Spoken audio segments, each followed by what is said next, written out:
Today we begin a two-part series on the highly requested subject of Ivan Milat.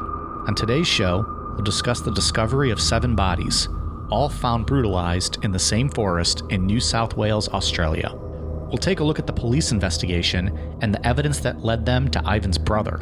We'll also discuss why people like Milat are the exact reason why you should never go camping.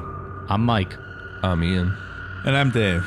If you thought Australia was only famous for kangaroos, Fosters, and shrimp on the Barbie, stick around. Tonight's sadistic tale from the penal colony will have you rethinking your trip to the outback. This is Necronomipod. A jogger found the first traces of his reign of terror in 1992 with the discovery of 2 bodies, British women, Joanne Walters and Caroline Clark. A year later, more bones were found, those of Melbourne couple Deborah Everest and James Gibson. Then, a month later, police unearthed the remains of German backpacker Simone Schmiedel. We have every reason to believe it is connected to the other 4 bodies. And finally, the remains of Anya Habshid and her boyfriend Gabo Nugabaya. All 7 victims were tortured to death, strangled, shot and stabbed. Some were raped, 1 was decapitated. 1 man survived, British backpacker Paul Onions. Brother Dave, happy Easter. The Lord has risen. Oh, I thank you, Michael. Oh, happy day, right? How are you celebrating? I'm going to have a little ham, maybe some Easter candy. That's about it. We used to Get some potato salad, of course. Of course. I mean, you have to, right? With mustard, without mustard in the mix. I like the mustard and the potato salad. Absolutely. I think more macaroni salad on Easter, though. Ooh, I'm not a macaroni salad fan. It's okay. I'll eat it. A big potato salad fan. We used to go to the Chinese buffet every year for Easter dinner. Yeah. Yeah, atheist Easter dinner. Fantastic. What might a young Dave put on his plate at a Chinese buffet? It's a good question. The one we in town here has crab legs, so lots of crab legs. All right. Some sweet and sour pork, some crab rangoon, perhaps. Wow. Well, we've done it again. I'm starving, and we're 30 seconds into this fucking show. Okay. Do you ever hit up the American section of the Chinese buffet? I do not. No. Because I do, and I find that it is the shittiest of foods, but it also sometimes tastes so good. Like the pizza looks I don't think so that's true. fake, but it tastes awesome. Their chicken wings, so overcooked. Amazing. I don't believe that. 100%. You should try it sometime. I will never try that. You absolutely should. You're paying $8 for a fucking buffet. You can spare 1 plate of American food. There's only so much room in my belly, and I'm not going to waste it on this nonsense that you're talking about. Pally. You're good for 4 plates at least. Come on. Come on. That's true. I've never heard of anybody eating the American food. Yeah, it's the same thing. It's like 10 years old. He's eating it. He's like, oh, it's delicious. Yo, It's the same thing as Speedway hot dogs or taquitos, wherever the fuck. You're out of line. Now you're out of line. Now you've crossed a line, Pally. No taste. All right, so I got a question for you guys. All right. Favorite Easter candy? What is it? Candy always hits a little different at Easter and Halloween. There's different brands, different gimmicks. I know a lot of times it's the same stuff, just wrapped differently. What is like your Easter go-to? I'd say the Reese eggs. Probably the most popular one, the Reese eggs. That's your thing, yeah. I like the little Butterfinger eggs. There's the round chocolate eggs, the Butterfinger ones. Those are good. I had a bag of those the other day. Yeah. You know what else has grown on me in the? You eat a whole bag in one sitting? No, not in one sitting, but I bought 2 bags. I ate the whole thing. I ate 2 Chipotle burritos, and then I ate a whole bag sitting in my bed. Just happy as a clam.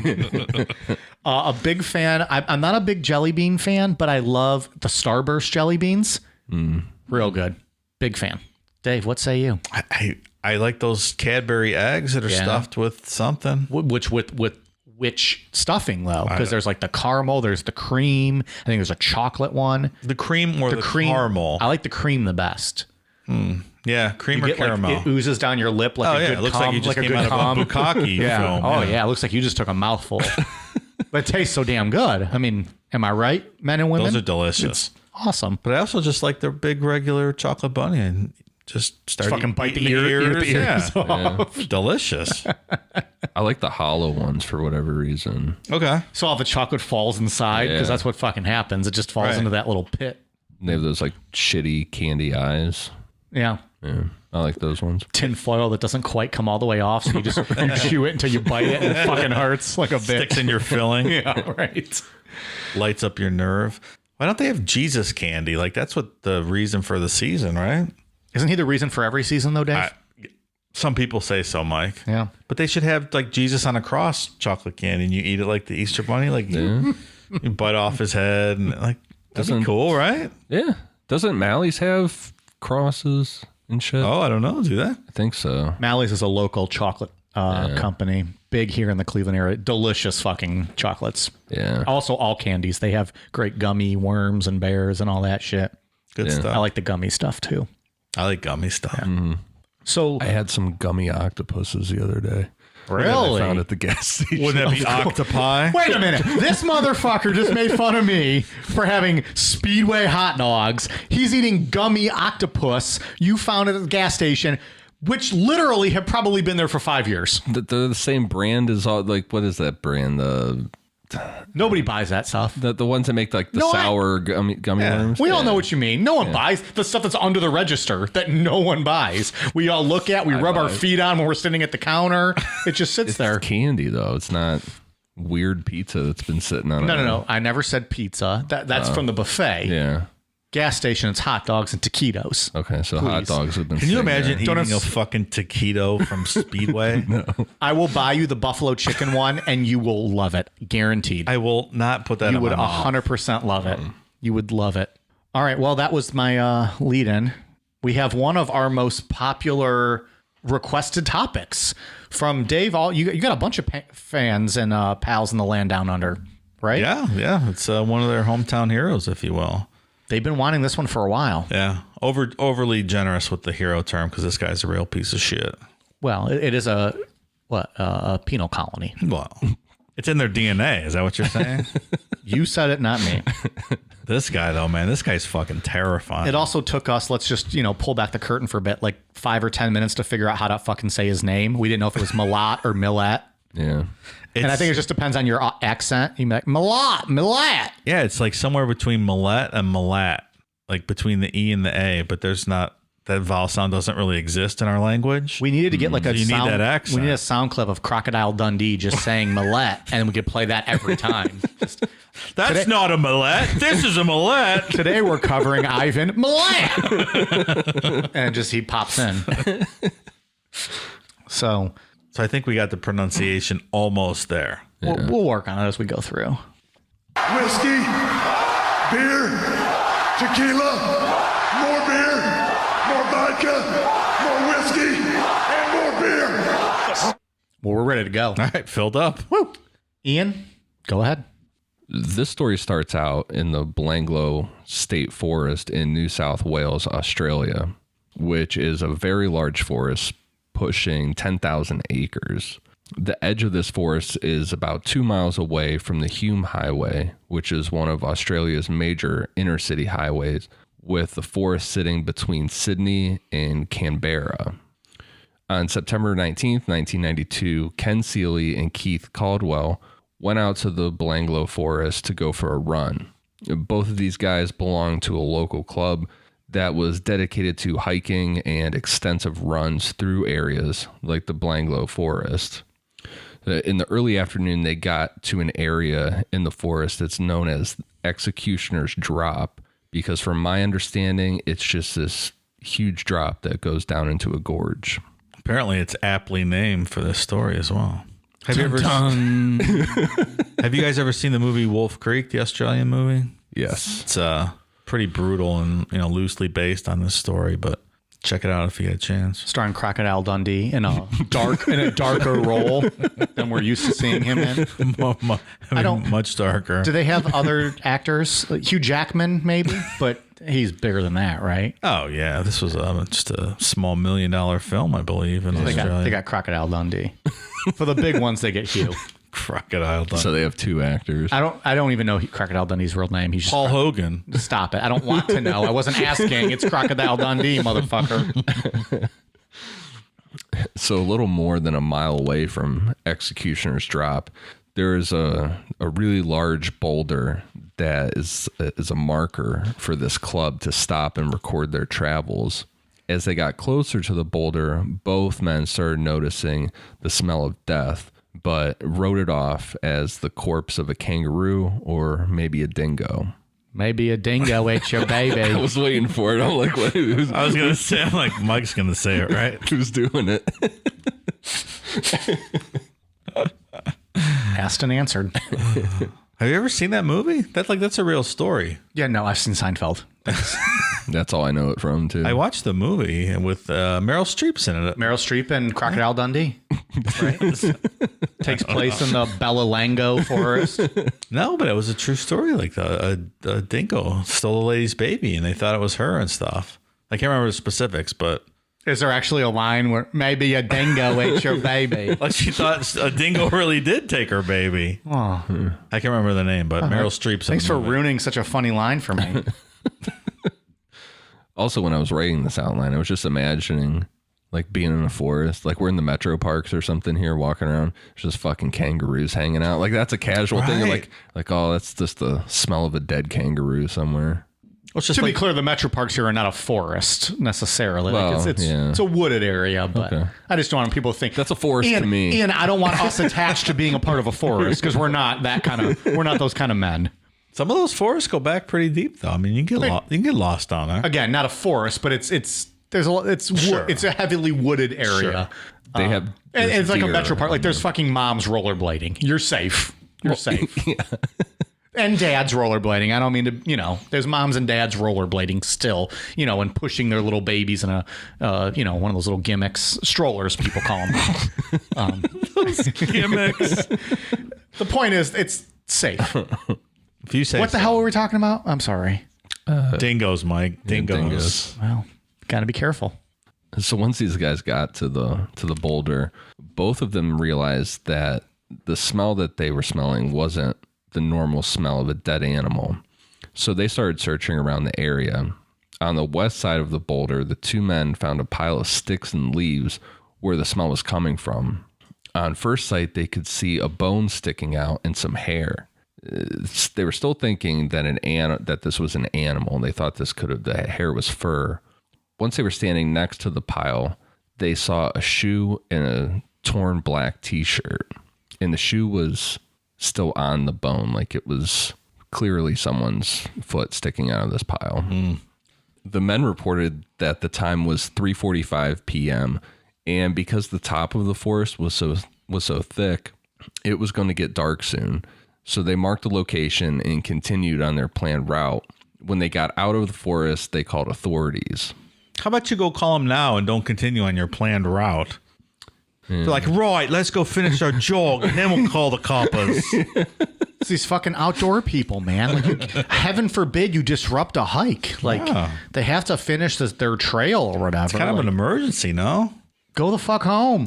Right, those coppers can wait. Ian and I would be hiking. We'd see like a twig in the way. Be like, nah, fuck this. We're going home. Did you guys hear that? You didn't say I had to step over shit. That's why we need the metro parks, that paved Yeah. pathway. That's right. And even then, like, skeptical. I'm not going to do it. So by the time police got there, it was dark. So they used torches to get to the spot where the hikers found the body.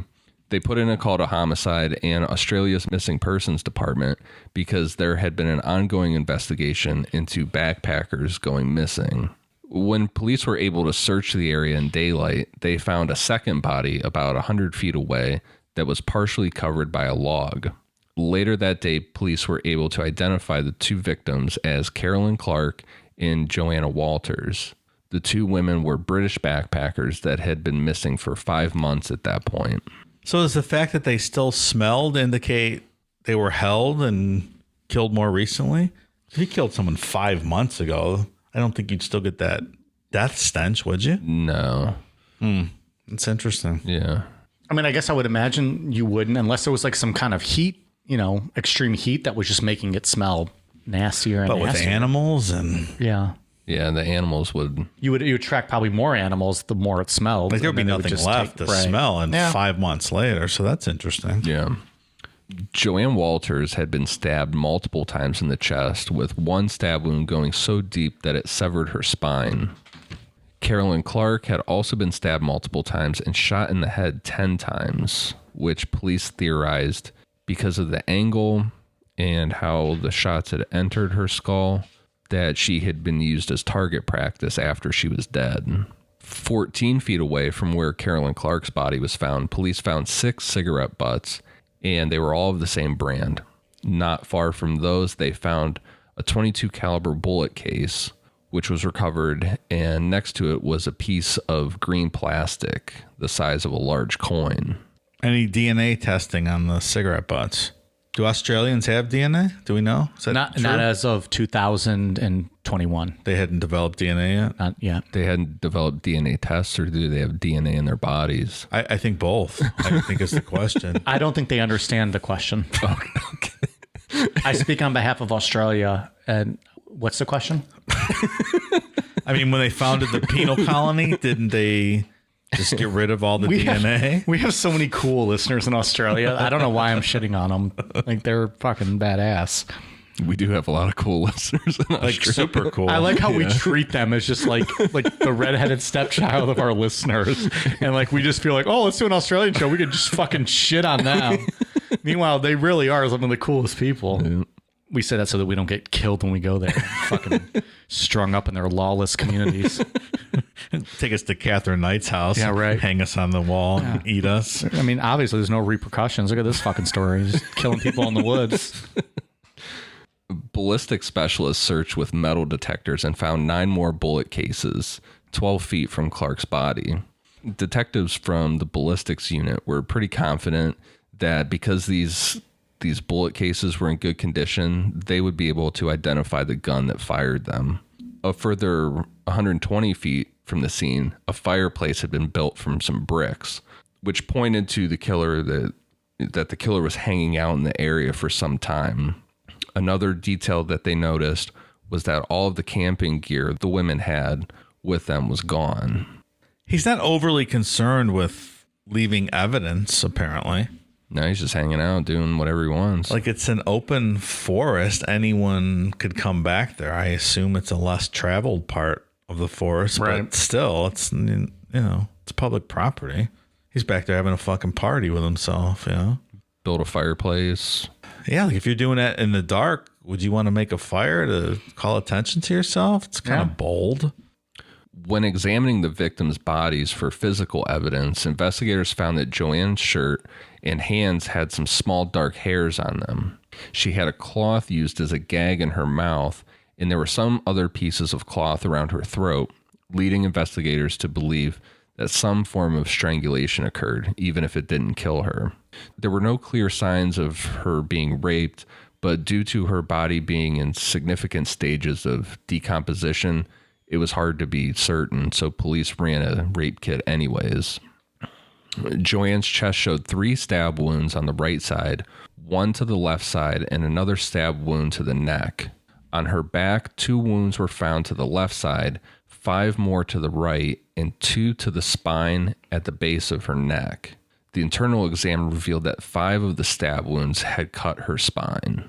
I mean, so that's extreme violence to be plunging and stabbing enough to cut your spine. That's really hard. Yeah, and this person knew what they were doing, like what they were trying to do this. That's not easy. I just don't think that happens by happenstance. No. That you sever someone's spine. Right, yeah. 2 of her ribs had been totally severed, and her hands and arms showed no signs of defensive wounds, which would maybe lead to possibly that she had her arms restrained in some way when this was happening, maybe above her head or something like that. Mm-hmm. This, along with the remains of the gag and neck ligature, indicated that the killer was completely in control of this murder.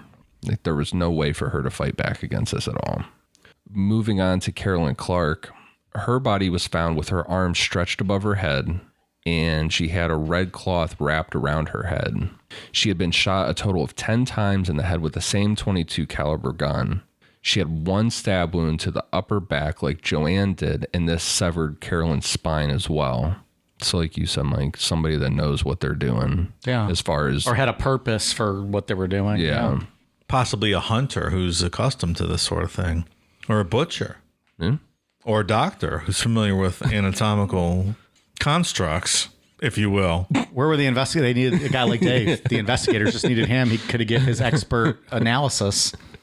They could have narrowed this down real quick. Lickety split, as they say. The placement of the bullet wounds and how 4 of them exited Carolyn's skull led investigators to determine that the killer stood back at some distance and used her for target practice after she died. That is just so beyond depraved and the lack of respect. Yeah, I picture... It's pretty sadistic. Like, he had the fireplace set up. Like, I just picture him just hanging out, having a good time, maybe cooking some food on this fireplace. Like, that's horror movie fucking stuff there. And just using a person as... Yeah. In an unusual step, Professor John Hilton, the head of forensic medicine, released details of the findings to a large group of reporters who had gathered outside the morgue. This guy wasn't accustomed to giving media conferences, and he spoke real hesitant about everything. Even though he was an experienced pathologist and a forensic scientist, he was really disturbed by the extent of injuries and just the straight up brutality of these. Sure, yeah. Fuck. Weeks after the discovery of the 2 bodies, investigators were no closer to finding a suspect. They reached out to a guy named Dr. Rod Milton, who had previously helped police in the hunt and arrest of John Wayne Glover, who strangled 6 elderly women in 1989. Wait, Australia has a John Wayne serial killer too? What might that sound like? I sure hope you prepared for this, because now everyone's waiting. I was chuckling when I read this. I'm like, oh, John Wayne, you don't say. I'm parched from all these killings. I could use a Foster's Pilgrim. Something like that, maybe. I was sitting here earlier trying to merge that into an Australian accent. I'm like, it's really bad. I feel like it was just your John Wayne, but louder. But that's okay. It worked. It worked. I could not make that jump to Australian John Wayne. Should have threw in like an oi or something. I don't know. Criminy. Crocky. Crikey, Pilgrim. There you go. Like that? Yeah. That's not a knife. This is a knife. They really are like some of our coolest fans. So you said. So investigators drove Dr. Milton to the Belanglo forest because he wanted to see the crime scenes for himself so he could get a feel for the way that the killer had approached the victims.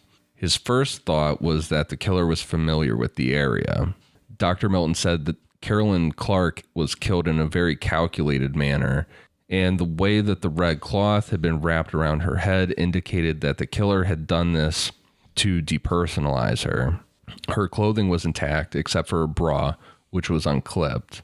The clothing on her lower body was untouched at the time of death. To Dr. Milton, this indicated that her killing was not sexually motivated, but more in a style of an execution. The single stab wound to her body, he believed, was inflicted after death as a final example of the killer's control over the victim, or maybe the work of an accomplice. Jesus Christ, all that wasn't enough. Had to get one last fucking stab wound in there.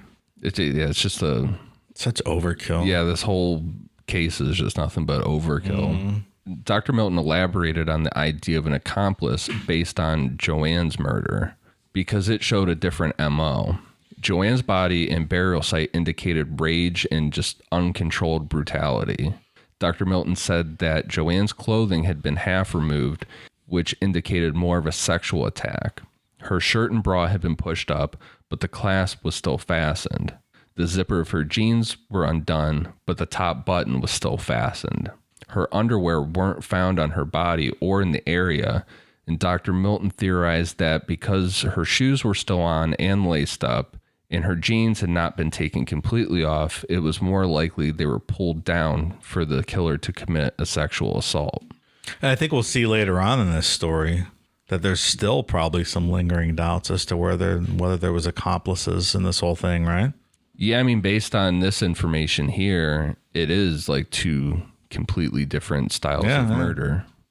What do they mean by, so because her underwear wasn't found on her body, So they're just assuming she wasn't wearing underwear, and then he just pulled down.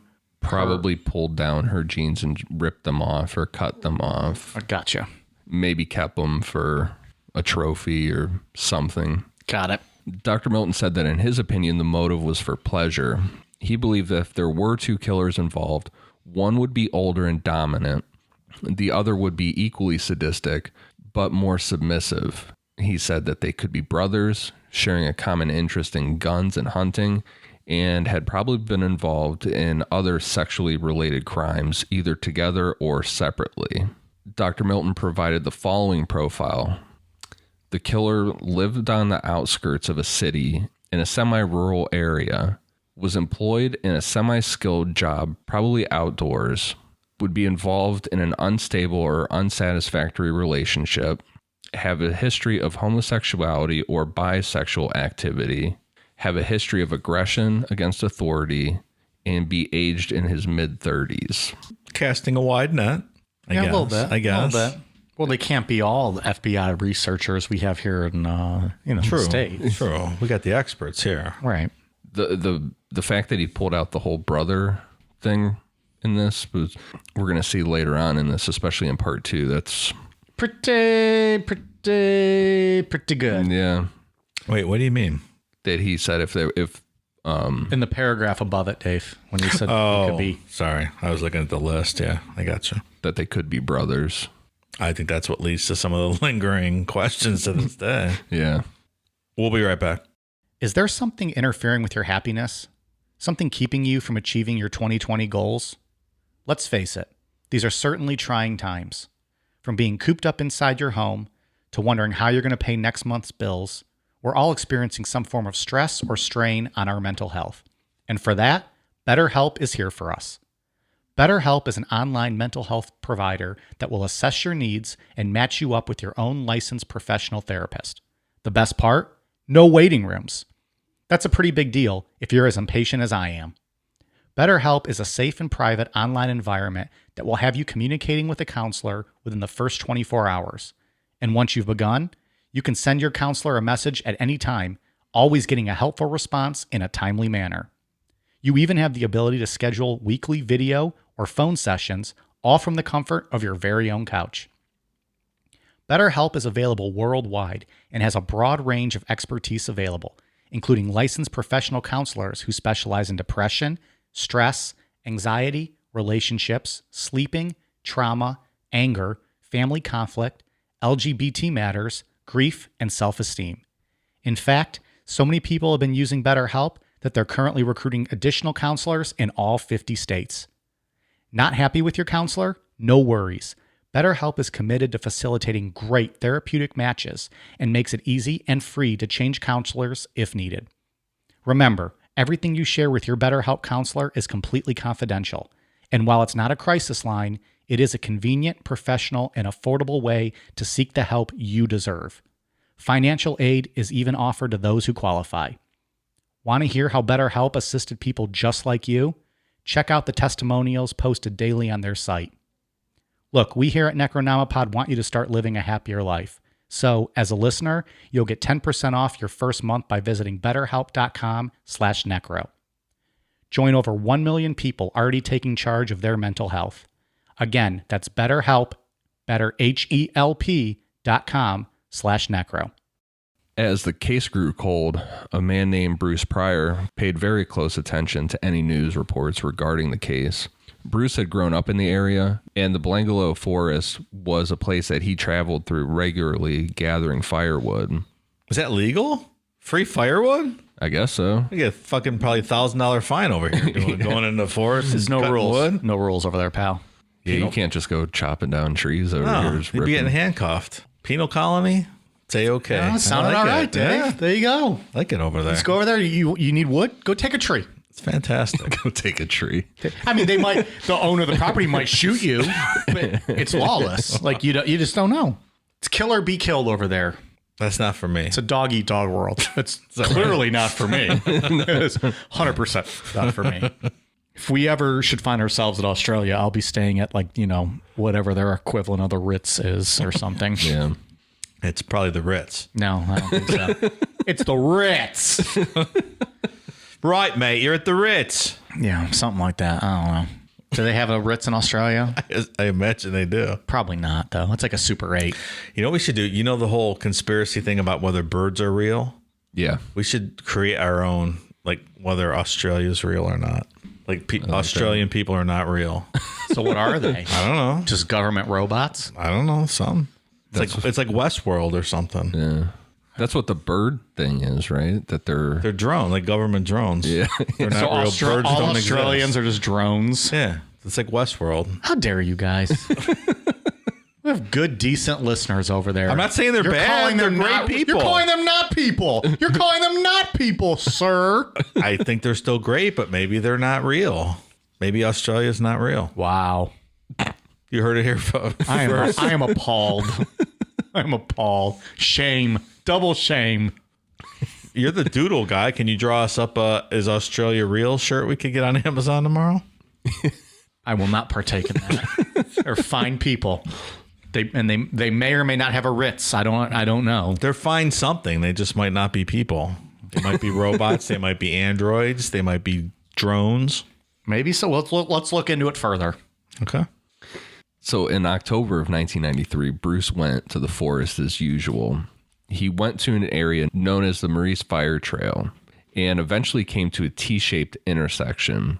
He knew that to the right would lead him to a trail called Kearley's Exit Fire Trail, but he had never gone to the left. Heading to the left opened into a bare rocky area where a small fireplace had been built out of rocks.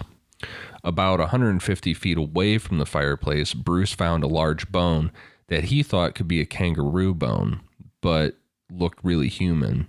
So he held it up to his own thigh for comparison, then put it back on the ground. He walked further into some weeds and found a human skull. Unsure of what to do, he picked up the skull and wrapped it in a cloth and then took it out of the forest to his truck. Unsure what to do. I'm pretty sure that that's not the correct course of action there. No, that's part of what got Jesus, Casey dude. Anthony off. I was going to say that's the Casey Anthony guy is moving the body around that he found. I love the vigilante forensic investigators that are going around here holding the thigh bone up to his. Like, yeah, this is a fit. This makes sense.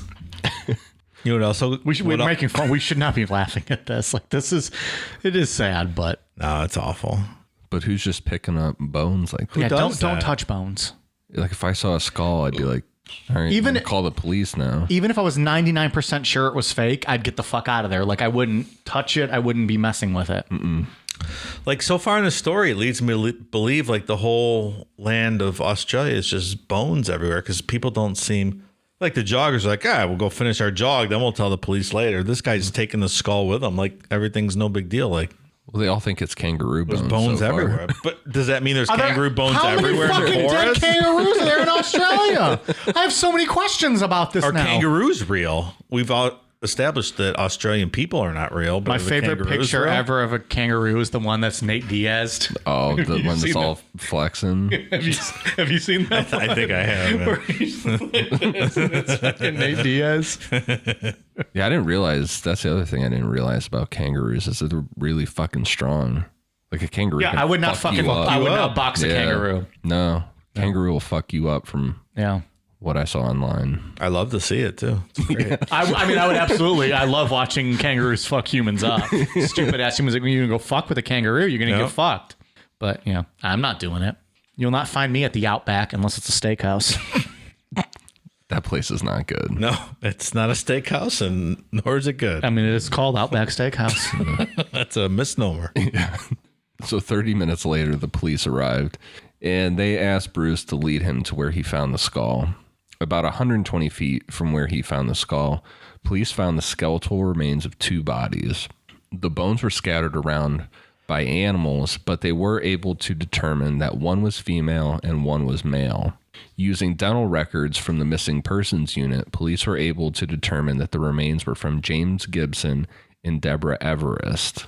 The two had gone missing in 1989, and police were initially very confused by the location of the remains because Gibson's camera had been found on December 31st, 1989, in his backpack on March 13th, 1990, by the side of a road in a Sydney suburb, 75 miles away.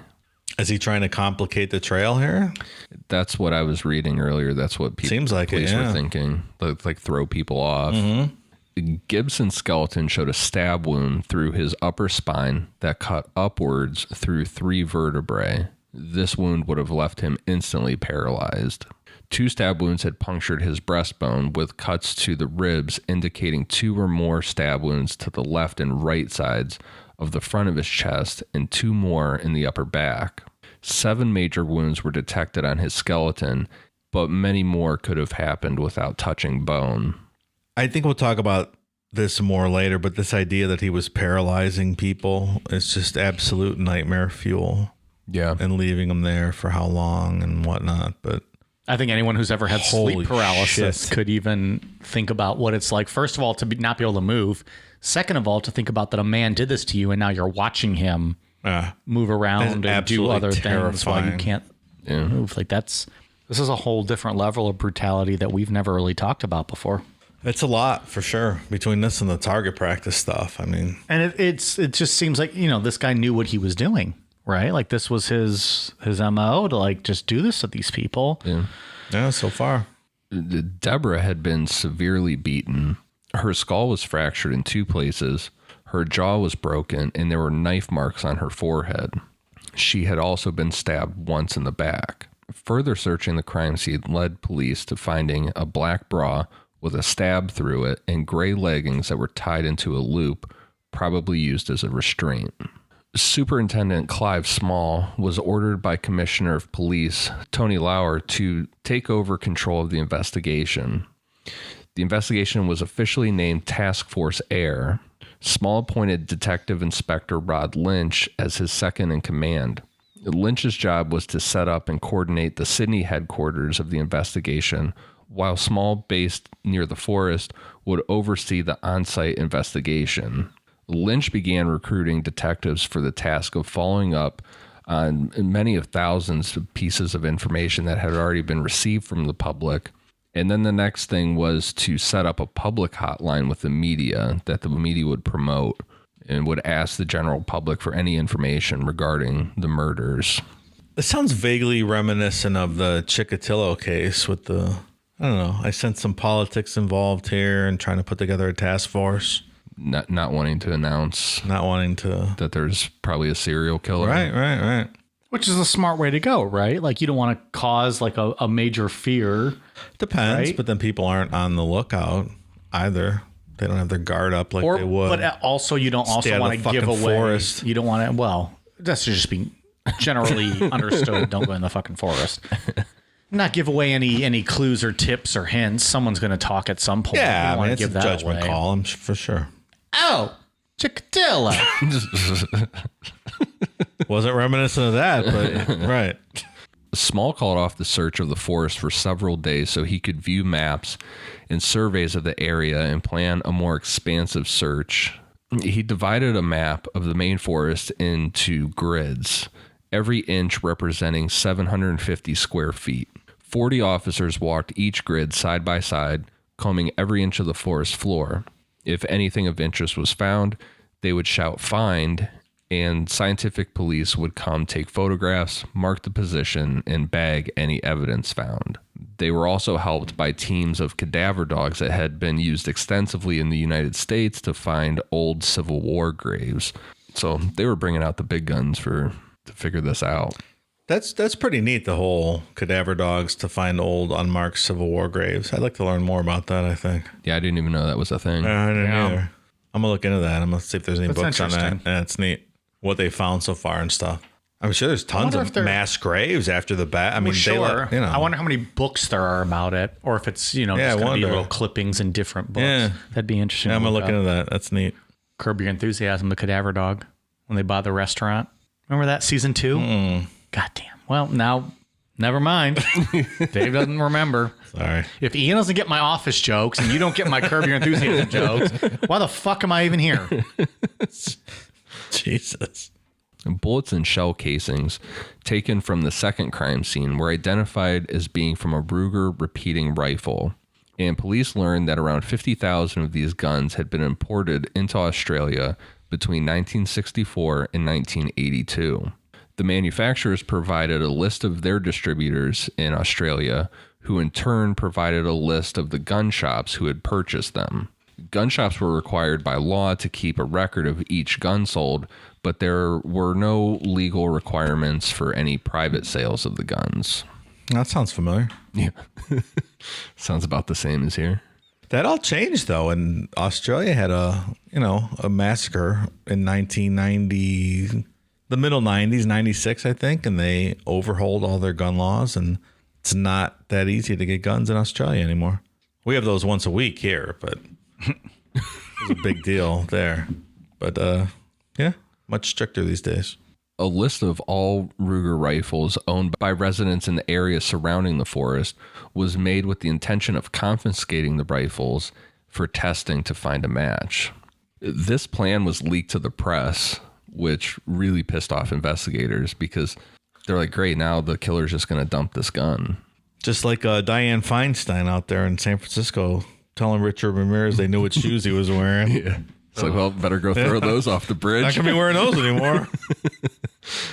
Members of a local gun club were contacted and their weapons were tested.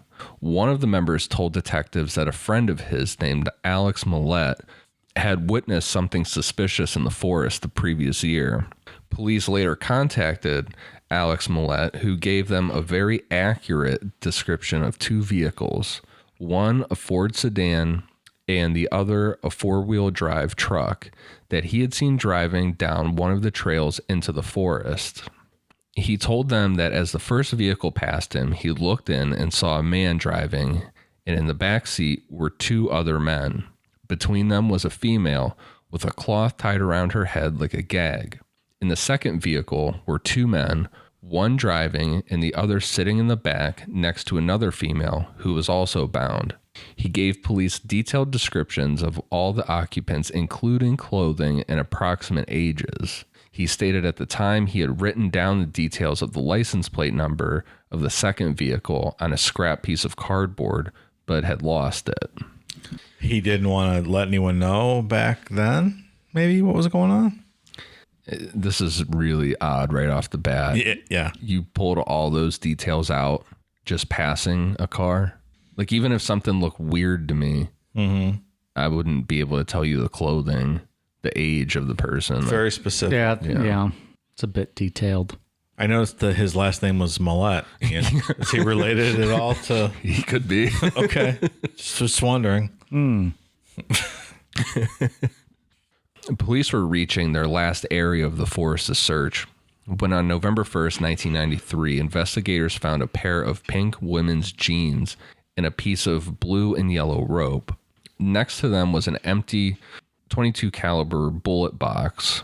Moving forward, they found more articles of clothing, empty cans with bullet holes, a piece of wire bent into loops, bullet cases, and empty bottles. At the edge of the clearing, they found what was now considered to be a calling card of the killer, which was a fireplace made out of rocks. Yeah, he's a little party with himself. He's just hanging out. Building a fire, chilling. Drinking some beers. Shooting at cadavers. No big deal. Not long after, investigators found the skeletal remains of a missing German backpacker, Simone Schmidl. Her body was found still partially dressed with her shirt and bra pushed up around her neck. A pair of green shorts hung onto the pelvis with the cord ties undone, and several items of jewelry and 2 coins were found next to her body. The pink jeans were not Simone's, but matched the description of a pair worn by another German girl, Anja Habschied. She and her boyfriend, Gabor Neugebauer, had been missing since December 1991. Examination found no injuries to Simone's skull. Her chest and back showed numerous stab wounds to the left and right sides, and stab wounds to her spine, which had severed her spinal column completely. The spinal cord stuff. Fuck. Brutal. It's terrifying. It's a different kind of... It's like a evil. A hunter. Like It's yeah. We haven't touched on this ever before, I don't think. Like, just someone who goes after something like this. And it's, we've talked about a lot of terrible things, and this is this is terrible too, and this is just something different, like paralyzing someone like that. And letting it go on for God knows how long. Yeah, I mean, It's a who next knows? level kind of thing. Well, we said those pink jeans didn't belong to Simone, and they resembled a pair of another missing woman.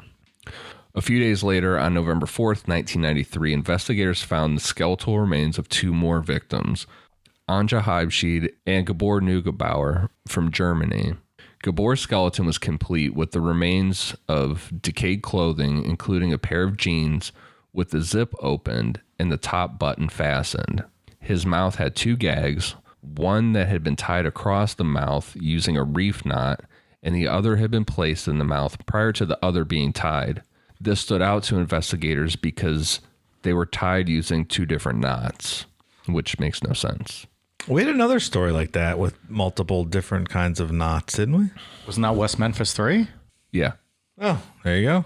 Look at you, Mike. Trivia. Oh, you guys What? fucking asked me that. When what story were there multiple knots? No, you guys fucking ask to the exact penny, what did DB Cooper ask for in money before he fucking jumped out of a plane? 200 grand. Who doesn't know that? But you asked to a jackass? penny, and it was also like 14 cents or something like that. 14. The people agreed with me. All right. Note to self: mark off West Memphis 3 questions for Mike. Next trivia show. His skeleton had a fractured hyoid bone in the throat, which is usually found when manual strangulation occurs. His jaw was fractured in several places, and his skull showed 6 bullet entry wounds, 3 from the left rear and the others from the lower right rear.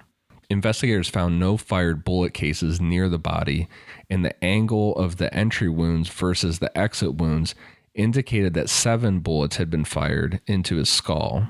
When found, the skull had been lying on its side, but after searching the ground under the grave, no fired bullets were recovered, which showed investigators that Gabor had not been killed at the gravesite. More target practice, though. Yeah. Anja's skeleton was complete, besides her skull was missing. Her shirt and bra were bunched up around the shoulders, and no lower clothing was found on or near her body. Examination of her spine showed that her head had been severed by a very sharp weapon, possibly a machete or sword.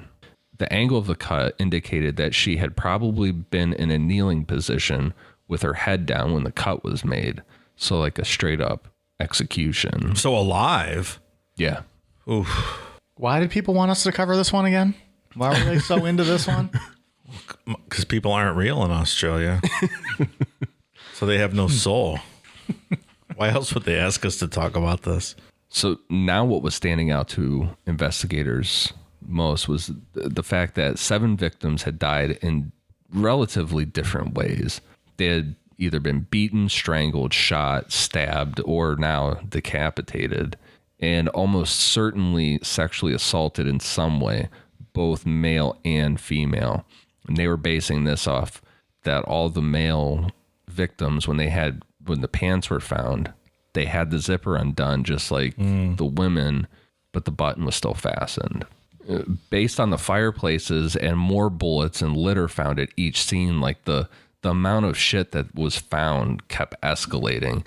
They theorized that whoever was doing this was getting more comfortable and spent more time with the victims as the crimes progressed. Maybe that's where the paralysis comes in. Keep them alive longer. I mean, just cut that spinal cord. They'll lay there for days, right? Yeah. And keep that party going. That's just something else. You can't move. There's nothing you can do. It's not like you can kill yourself or right. finish yourself off. I get it. You're just laying there with your eyes open. As terrifying. Police officially announced to the media that they were now searching for a serial killer, and this news spread worldwide. That's when a man named Paul Onions came forward about an experience he had while backpacking in the Sydney area. And that is where we will pick back up on part 2. What the fuck, Ian? I was just getting into this one. So in other words, we'll be peeling back the layers of Mr. Onion's story next week. That's what I heard there. There might not be a dry eye in the house. Can we fry him and dip him in some sauce? Be like Outback over If here? he's blooming, sure. God damn.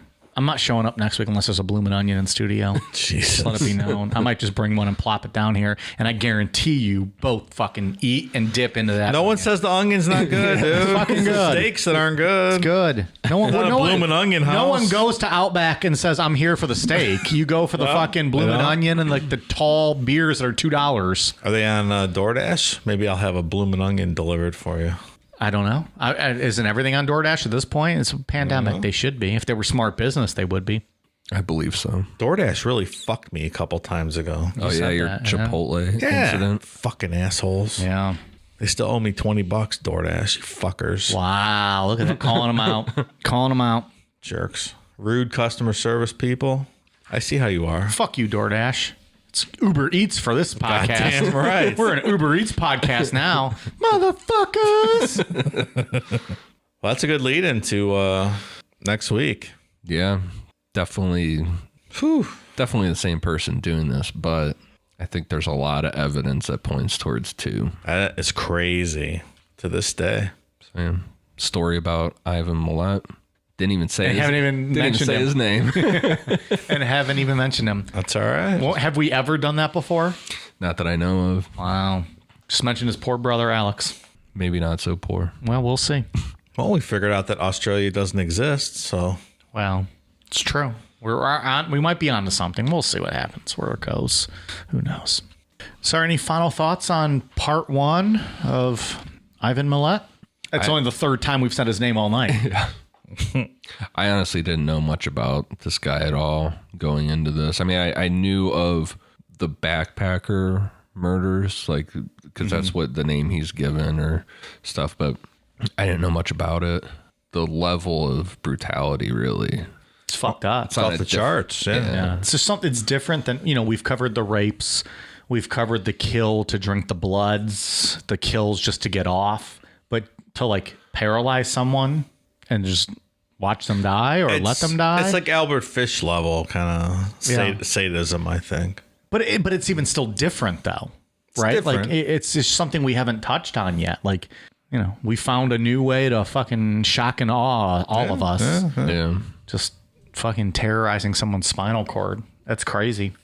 You'd either, I don't know, in my mind, it's like you would either need to really know what you were doing or just stab really, really hard to accomplish that, or maybe both. But could you do that many times if you didn't know what you were doing? Do you think? You would like, have I to. feel like you would know what you were doing if it was that consistent. Yeah. It's fair. Because every one of the victims had it. Yeah. All right. Well, we're going to have a part 2 on this joyous topic. Thanks, Australia. There is one detail that I do know for part 2 that involves a PlayStation.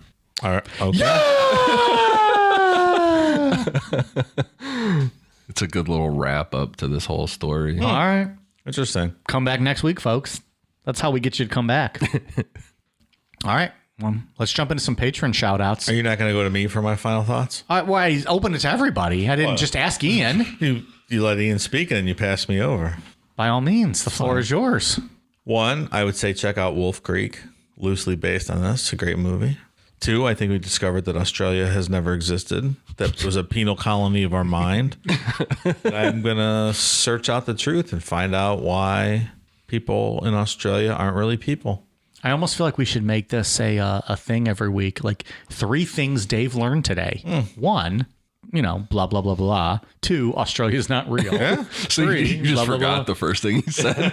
Whatever he mumbled. No, he talked about Wolf Creek. Okay. I understand. But I just meant in general. I feel like maybe Dave should give us his 3 takeaways from every show moving My forward. TIL at the end of the show? Okay. Ian gives his final thought because he's the one who actually does the research. Dave gives his 3 takeaways, and then we'll move on like to it. schmucks like me just giving shout outs. I'm going to investigate this conspiracy theory, and I'll report back. So watch Wolf Creek. Australia might not be real. And what was your 3rd takeaway? It can be something you learned or just takeaways from the show. What was number 3 you said? You said something. I don't remember what I said. I don't remember what you said. I was looking up Australian slang for the show, and I learned that a bogan is like just a redneck hillbilly, Oh. an uncultured redneck hillbilly. Some people would call me a bogan. You're like a bogan. Yeah. Sure. See, another takeaway. I like to learn new things. Dave's takeaways. I like it. Okay. That's all I got. All right. I have like a extremely long list of patrons. So this is good news for us, I guess. And also thank you very much to these new patrons. Let's see the over under how many of these names I butcher. It's been a day for probably half. For old Mike_Namapod. It means I'm shit faced. Oh, we know what it means. Yeah, well, they might not. You guys do. Fucking talking about Outback Steakhouse. Clearly, I'm hammered. Thank you very much to new patrons: Catherine Mendez, Josiah Fiala, Hands Free Poltergoo, Jenny Green, Tara Rue, Ryan Robertson, Luke Newcomb 666. What'd you say? Alicia. Allie Shell.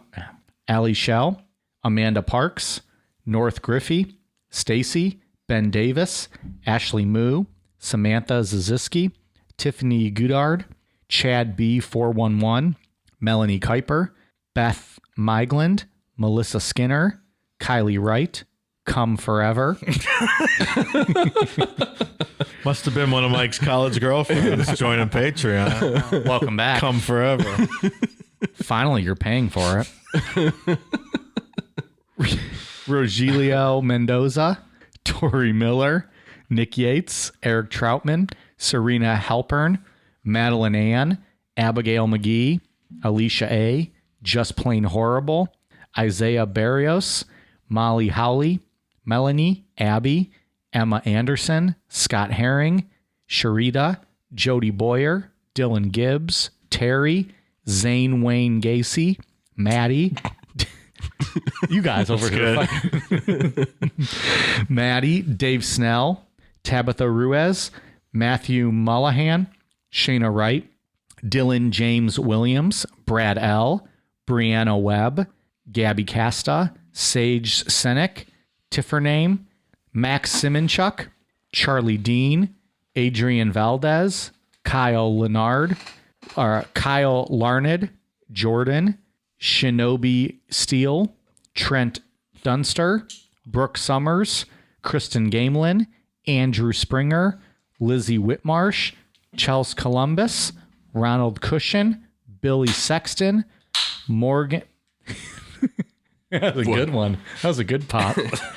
Billy Sexton, Morgan Scaviccio, Chris Larson, Tiny But Mighty, Caitlin Salinas, Danielle Parks, Chaotic Hobbit, Sarah Davis, Mark DeRosa Sparings, and Daddy Stalin. Thank you all very much. We appreciate your patronage. That's a long list, and I fucking love reading longer lists every week. Thank you guys very much. Ian, what do you got for us? Before I get into iTunes, I actually just got a message from a patron named Heidi Dean.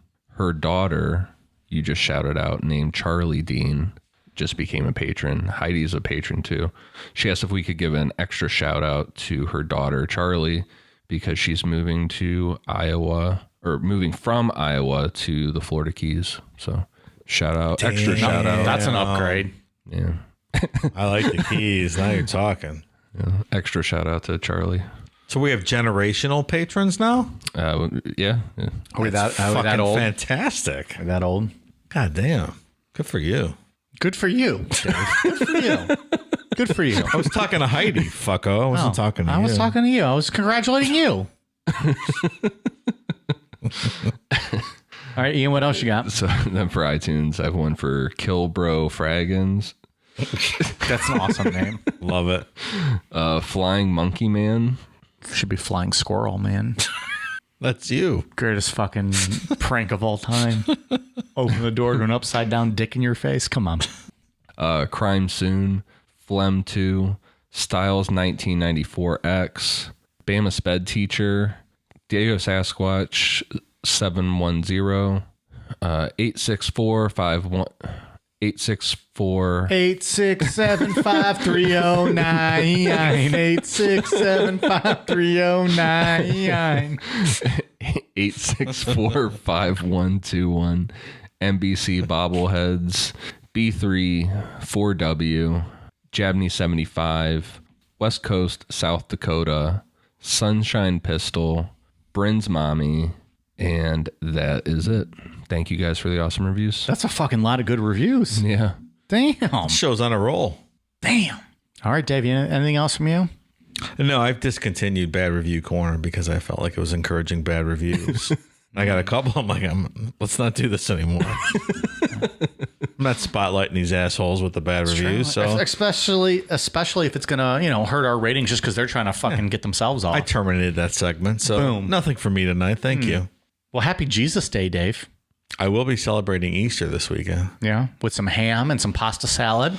I will tell you, we were out at the store today getting some Easter candy, and I turned the crosses upside down. It just made me chuckle to myself. I just want it to be known that a 49-year-old man is in Walmart turning candy upside down. Chocolate crosses. I'm like, hey, these are not right side up. Let's turn these upside down. And just chuckling to himself as he walks down the aisle, fucking flipping these crosses over.